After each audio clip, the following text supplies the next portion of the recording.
Selamat pagi semua. Kita masuki semester 2 dengan materi bab 3. Yang pertama itu Organisasi Pergerakan Nasional Sarana Perjuangan Melawan Kolonialisme di Indonesia. Nah, tujuan pembelajaran ini siswa diharapkan mampu. Yang pertama, memahami ciri khas perjuangan rakyat Indonesia setelah tahun 1908. Yang kedua, memahami latar belakang lahirnya organisasi-organisasi pergerakan nasional di Indonesia. Yang ketiga, memahami latar belakang beragamnya sikap organisasi pergerakan nasional menghadapi Belanda. Yang keempat, memahami peran kaum terpelajar dan cendekiawan dalam tiap-tiap organisasi pergerakan nasional yang mereka dirikan. Dan yang terakhir, memahami peran organisasi-organisasi pergerakan nasional dalam menggalang persatuan bangsa serta sebagai tempat persemaian kader-kader militan dalam perjuangan meraih kemerdekaan. Nah, kita masuk submateri yang pertama. Nah, sebelum kita masuk ke materi yang pertama, kemarin Ibu sudah memberikan kalian tugas, yaitu memperhatikan tokoh-tokoh perlawanan kolonialisme imperialisme barat. Nah, yang pertama, ini adalah pahlawan namanya Tuanku Imam Bonjol. Yang kedua, yaitu Cut Nyak Dien. Yang ketiga, Patipura. Yang keempat, Sultan Hasanuddin. Dan yang terakhir yaitu Sultan Agung Tirtayasa. Nah, ini adalah pemimpin perlawanan terhadap kekuatan kolonialisme imperialisme barat sebelum abad ke-20. Nah, sekarang kita masuk materi yang pertama. Baiklah, kita masuk materi yang pertama. Karakteristik perjuangan bangsa Indonesia melawan kolonialisme setelah tahun 1908. Nah, sebelum kita masuk membahas tentang faktor yang mendorong lahirnya pergerakan nasional Indonesia dan perkembangannya, kita melihat dulu karakteristik atau perbedaan perjuangan sebelum dan sesudah tahun 1908. Nah, sebelum tahun 1908 dipimpin oleh raja dan bangsawan atau tokoh agama. Nah, setelah tahun 1908 berubah sehingga dipimpin dan digerakkan oleh kaum terpelajar. Yang kedua, bersifat kedaerahan. Nah, setelah tahun 1908 berubah menjadi bersifat nasional dan telah ada kerjasama antar daerah. Yang ketiga, nah, perjuangannya sebelum tahun 1908 bersifat fisik atau perjuangan dilakukan dengan mengangkat senjata. Setelah tahun 1908 yaitu diplomasi dengan menggunakan cara-cara modern. Yang keempat, yaitu terfokus pada pemimpin yang karismatik. Nah, setelah tahun 1908 yaitu memiliki organisasi yang memungkinkan adanya kaderisasi. Yang kelima, bersifat reaktif dan spontan. Nah, setelah tahun 1908 berubah menjadi harus memiliki visi yang jelas, yaitu apa? Yaitu Indonesia yang merdeka. Nah, kamu nanti bisa lihat di sini perbedaannya dan silahkan dicatat di catatan.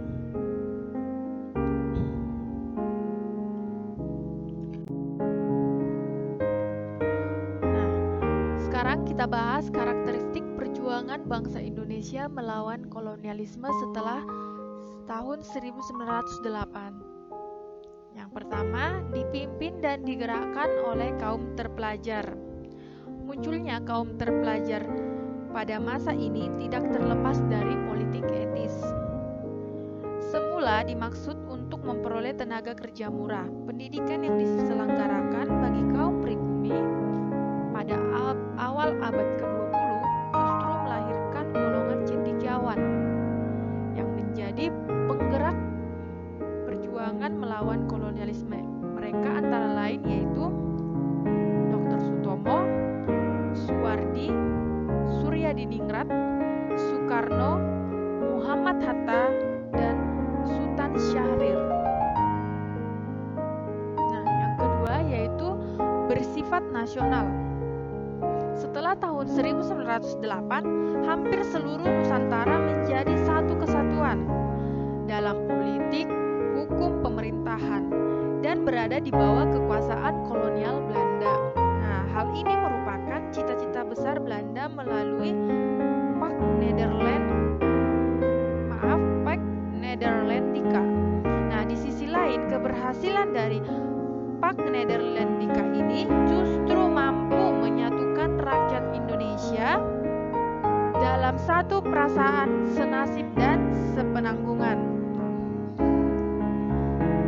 Dengan demikian, kata nasional tadi yang bersifat nasional ini dalam istilah kesadaran nasional mengacu pada kenyataan bahwa seluruh rakyat Nusantara bertekad untuk berjuang bersama dalam rangka membentuk satu bangsa yang besar karena adanya perasaan senasib dan sepenanggungan.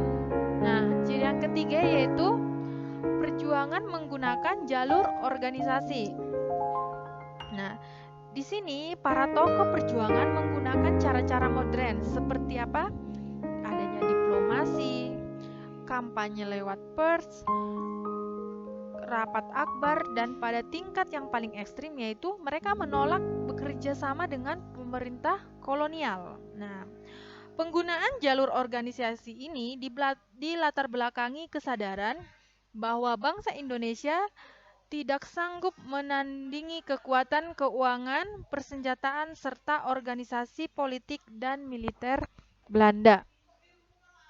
Kemudian yang keempat, memiliki organisasi yang memungkinkan adanya kaderisasi. Nah, nanti kamu cari sendiri apa itu kaderisasi, ya. Nah, yang kelima, memiliki visi misi yang jelas yaitu Indonesia yang merdeka. Nah, nanti bisa kamu bandingin kan. Nah, ini adalah karakteristik perjuangan bangsa Indonesia melawan kolonialisme setelah tahun 1908. Oke, ini setelah ya. Selanjutnya masuk yang kedua yaitu faktor pendorong lahirnya organisasi pergerakan nasional di Indonesia. Nah, ada dua faktor yaitu faktor internal dan faktor eksternal. Nah, pertama kita masuk ke faktor internal. Faktor internal ini terdiri dari 3 bagian. Yang pertama, kondisi sosial politik dan ekonomi yang parah akibat penjajahan atau kolonialisme. Nah, akibat dari kolonialisme ini terjadilah penindasan, kekejaman, eksploitasi, dan ketidakadilan yang dilakukan oleh pemerintah kolonial terhadap bangsa Indonesia. Sehingga karena kolonialisme inilah menimbulkan kebencian dan ketidakpuasan rakyat yang kemudian memicu perlawanan terhadap penjajah. Nah, ini adalah faktor internalnya ya. Yang kedua yaitu munculnya kaum terpelajar. Nah, tadi golongan elit bangsa ini seperti Soekarno, Muhammad Hatta, Agus Salim, Tan Malaka, Ki Hajar Dewantara berkesempatan mengenyam pendidikan modern. Nah, sebagai yang telah dibahas sebelumnya, munculnya banyak kaum terpelajar ini dari kalangan pribumi yang tidak terlepas dari kebijakan politik etis atau politik balas budi. Nah, yang digagas oleh Theodor van Deventer. Nah, Ibu ingatkan lagi, politik etis ini lebih dikenal dengan Trias van Deventer yang meliputi yang pertama apa? Irigasi atau pengairan, yang kedua emigrasi atau transmigrasi, dan yang ketiga yaitu edukasi, perluas bidang pengajaran dan pendidikan. Nah, yang ketiga yaitu tumbuhnya kenangan akan kejayaan bangsa pada masa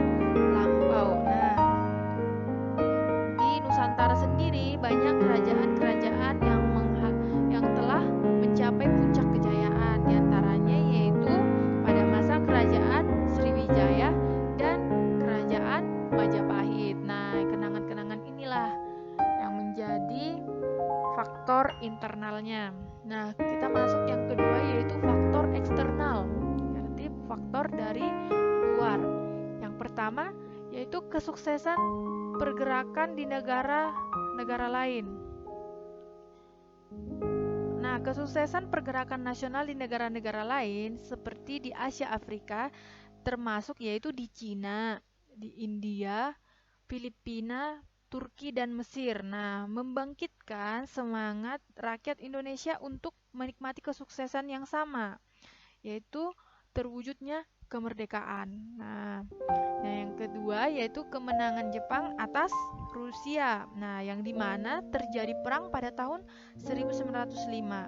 Nah, karena inilah menyadarkan bangsa Indonesia bahwa bangsa Barat bukanlah bangsa yang superior karena dapat dikalahkan oleh bangsa Asia. Dan yang terakhir yaitu masuk dan berkembangnya paham-paham baru dari Eropa dan Amerika. Nah, paham-paham baru ini apa aja? Yang pertama yaitu paham liberalis, paham demokrasi, dan nasionalisme.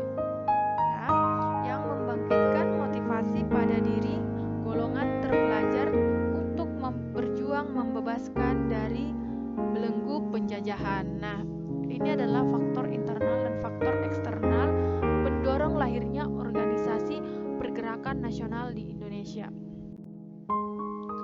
Oke, sampai di situ dulu materi kita. Nanti kita lanjut ke perkembangan pergerakan nasional Indonesia.